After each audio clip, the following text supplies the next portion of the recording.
Olá, boa tarde. Começa agora o Tatersal, o programa que traz as principais informações sobre o mercado da pecuária.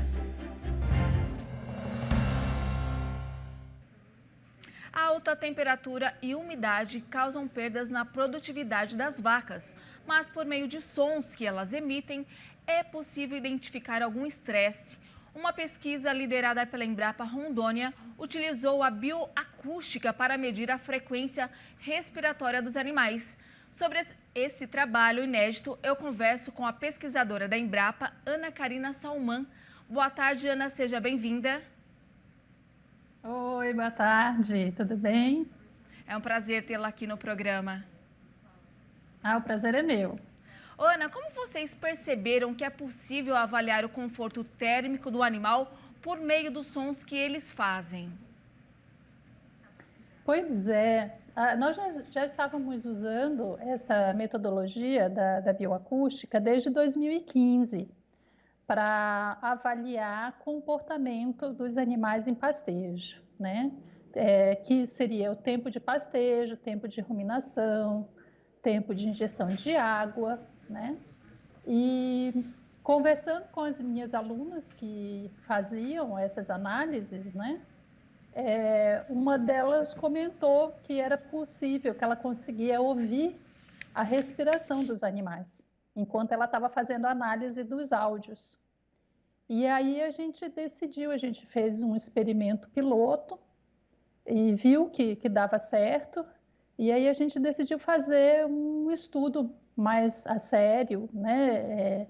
Mais elaborado, que inclusive resultou na dissertação de mestrado dessa aluna minha, e em que a gente conseguiu, né, comparando com o método convencional, que é através da observação visual, a gente conseguiu mostrar que é possível, ouvindo o som dos animais, medir a frequência respiratória deles. E quais sistemas de produção podemos aplicar esse método? Olha, a gente validou num sistema de produção de leite, né, usando vacas girolando, as mestiças de gir holandês. Mas, teoricamente, você pode usar a metodologia da bioacústica em qualquer tipo de rebanho. No caso específico dessa metodologia para medir a frequência respiratória, como só nós fizemos, né, esse estudo preliminar de validação, ele precisaria ser validado em outros tipos de rebanho. Então, é possível usar para medir em gado de corte, Nelore ou raças de origem europeia? Teoricamente, sim, mas é prudente fazer uma validação primeiro. Ana, qual a relevância dessa pesquisa e quais os próximos passos agora? Olha, ela é relevante porque existem vários estudos, né, de conforto térmico em bovinos, mas nós temos poucos estudos avaliando conforto térmico em animais girolando em situação de pastejo. E os poucos estudos que nós temos, eles usaram essa metodologia de avaliar a frequência respiratória pelo método visual. Então, a frequência respiratória ela foi avaliada em poucos momentos ao longo do dia. Em alguns trabalhos foram 4 vezes ao dia, no máximo 5 vezes ao dia, né? Pela metodologia da bioacústica, a gente pode fazer observações durante 48 horas ininterruptas. Então, por exemplo, a gente pode medir a frequência respiratória de hora em hora ou de meia em meia hora. Então, quando você aumenta o número de observações, você aumenta a confiabilidade da variável que você está observando. Então, a gente pode ampliar esse número de estudos de avaliação térmico bovino de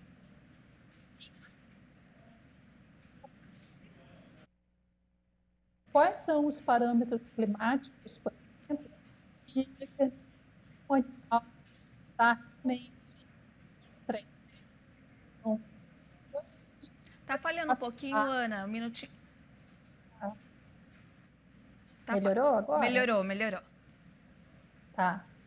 Então, a gente pode, medindo essa frequência respiratória durante um número maior de vezes ao longo do dia, a gente pode relacionar isso melhor com as condições de clima e definir quais são as situações em que o animal realmente vai ter a sua produtividade afetada, né? A gente ainda não tem isso muito certo, principalmente para bovinos da raça Girolando. Exatamente isso que eu ia perguntar, se era possível já mensurar os benefícios. Na prática, é possível, Ana? Isso. É possível desde que outros grupos de pesquisa se apropriem dessa metodologia, né? E a gente amplie o número de informações sobre isso. A gente continua trabalhando aqui em Rondônia, dentro dessa linha de pesquisa, né?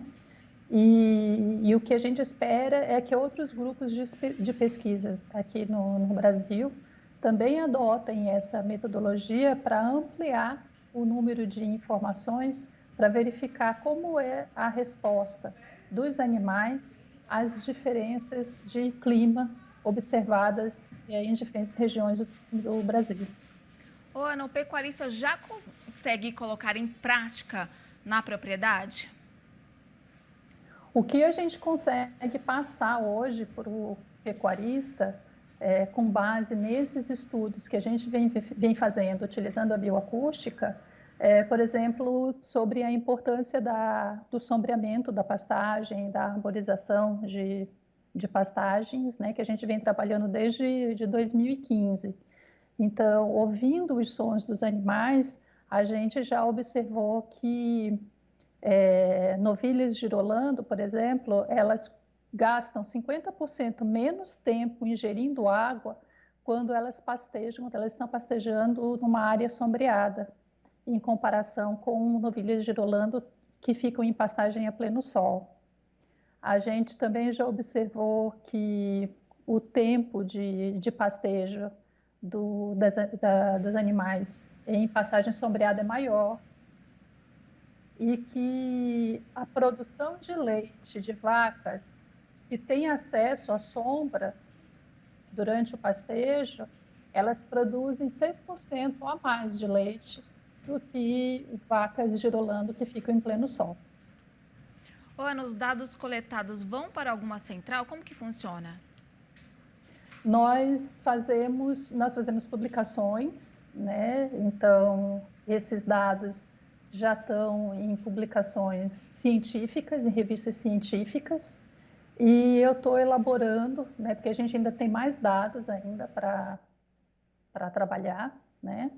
Então, eu tenho que fazer umas publicações simultâneas, né?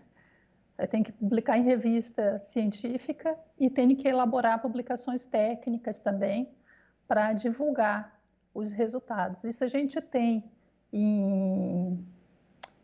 em anais de congresso, né? Temos em revistas científicas e nós temos também divulgados através de vídeos, né? Que hoje é o que a gente está podendo fazer, né?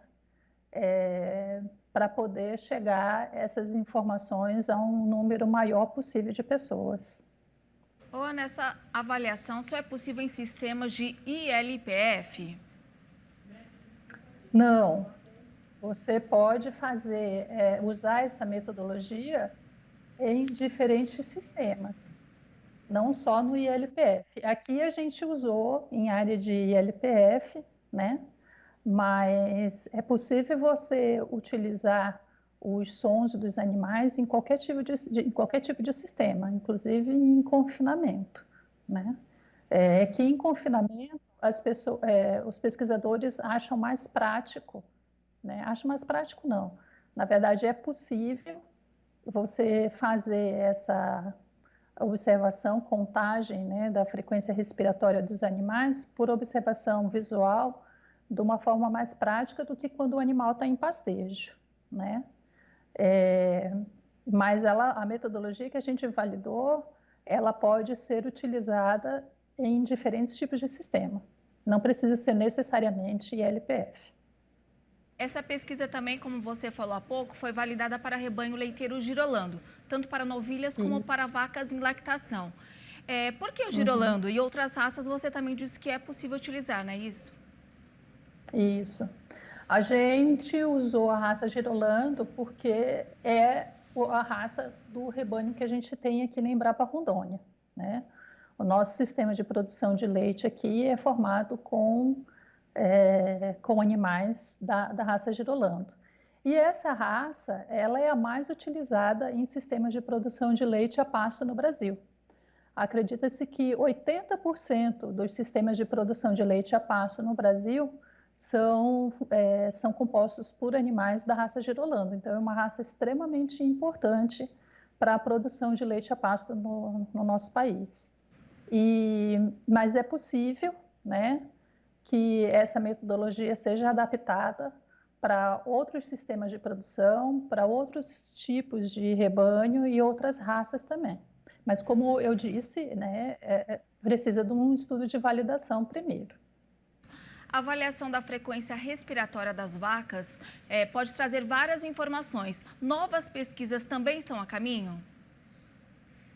Sim. O que a gente quer daqui para frente é utilizar essa metodologia, avaliando vacas em lactação, né, em diferentes estações do ano. Por exemplo, aqui em Rondônia é muito comum, né, a gente tem 2 estações do ano definidas, que é o período das águas e o período das chuvas, né? Então, por exemplo, agora a gente está no período das águas. Então, chove bastante, a temperatura do ambiente é um pouco mais baixa, né? Mas a partir de abril, maio, junho, julho principalmente, é muito seco aqui, julho, agosto. E setembro é o mês assim, que registra as maiores temperaturas do ar. Então, a gente tem a pretensão de aplicar essa metodologia em rebanhos leiteiros, né? E avaliar o conforto térmico desses animais e a produção de leite nessas diferentes estações do ano e ver o impacto sobre o bem-estar, sobre o conforto térmico dos animais e também sobre a produtividade. Ana, agora para a gente concluir, queria que você falasse rapidamente os principais desafios que vocês têm enfrentado. Olha, a gente enfrenta vários. Como no país inteiro, né?